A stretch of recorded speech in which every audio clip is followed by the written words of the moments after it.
भारतीय वायुसेना इस समय एक बहुत ही जटिल रणनीतिक स्थिति से गुजर रही है, जहां उसे चीन और पाकिस्तान जैसे दोहरे खतरों का सामना करते हुए अपने फाइटर फ्लीट को मॉडर्नाइज करना है। रिपोर्ट्स के अनुसार वायुसेना ने साफ कर दिया है कि वह अमेरिका के F-35A फाइटर जेट को लेने के लिए अपनी रूसी मूल की S-400 एयर डिफेंस सिस्टम से कोई समझौता नहीं करेगी। खास बात यह है कि अमेरिका ने अब तक F-35 को लेकर भारत को कोई फॉर्मल ऑफर नहीं दिया है, सिर्फ राजनीतिक बयानों में इसका जिक्र हुआ है, जिसमें फरवरी 2025 में अमेरिका के राष्ट्रपति डोनाल्ड ट्रंप और प्रधानमंत्री नरेंद्र मोदी की प्रेस कॉन्फ्रेंस भी शामिल है। F-35A एक 5th जनरेशन स्टेल्थ फाइटर है, जिसकी कीमत करीब $82.5 मिलियन प्रति यूनिट है और एक्सपोर्ट कॉस्ट 100 से 110 मिलियन डॉलर तक जाती है। इसकी सबसे बड़ी खूबी है इसका stealth design, advanced sensor fusion, NPG-81 radar और नेटवर्क सेंट्रिक वॉरफेयर की कैपेबिलिटी। इसका कॉम्बैट रेडियस 1200 किलोमीटर है और ये करीब 8000 केजी तक पेलोड ले जा सकता है। अगर इसे भारतीय वायुसेना में शामिल किया जाए तो चीन के J-20 और J-35 स्टेल्थ फाइटर और भविष्य में पाकिस्तान के संभावित J-35A एक्विजिशन के खिलाफ एक बड़ी कैपेबिलिटी मिल सकती है। लेकिन कहानी इतनी सीधी नहीं है। अमेरिका F-35 देने के साथ कुछ प्री कंडीशंस लगाने की बात कर रहा है, जैसे कि S-400 के पास F-35 को डिप्लॉय ना करना या कुछ खास एयरबेस पर ही F-35 की तैनाती की इजाजत देना, जिस पर पेंटागन की निगरानी हो। इससे भारत की ऑपरेशनल फ्लेक्सिबिलिटी घट सकती है, खासकर युद्ध जैसे हालात में। वायुसेना ने साफ कहा है कि वह किसी ऐसी शर्त को स्वीकार नहीं करेगी जो उसकी स्ट्रेटेजिक ऑटोनॉमी को नुकसान पहुंचाए। भारत ने 2018 में रूस से $5.5 बिलियन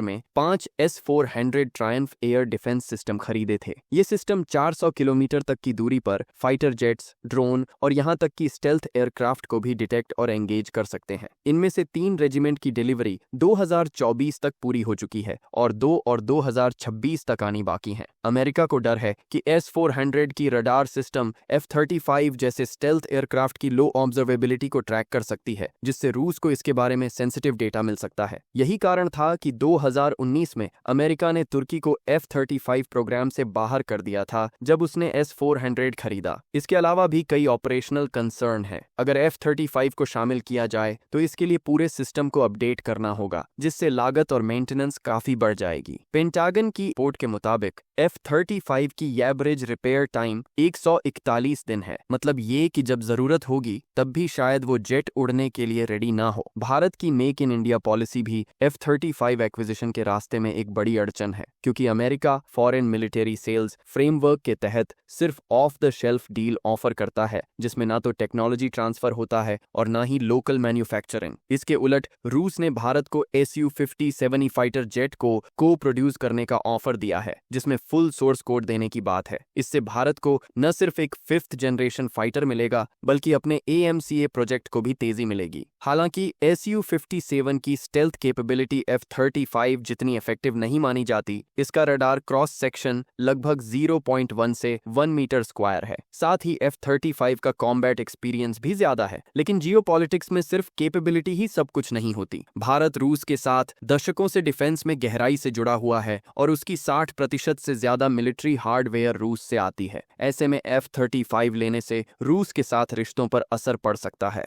भारत इस समय एक डेलिकेट स्ट्रेटेजिक बैलेंस पर चल रहा है, एक तरफ अमेरिका के साथ और दूसरी तरफ रूस के साथ लॉन्ग टर्म डिफेंस कोऑपरेशन। ऐसे में कोई भी फैसला सिर्फ तकनीकी स्पेक्स पर नहीं, बल्कि जियोपॉलिटिकल रियलिटी और भारत की स्ट्रेटेजिक ऑटोनॉमी को ध्यान में रखकर ही लिया जाएगा।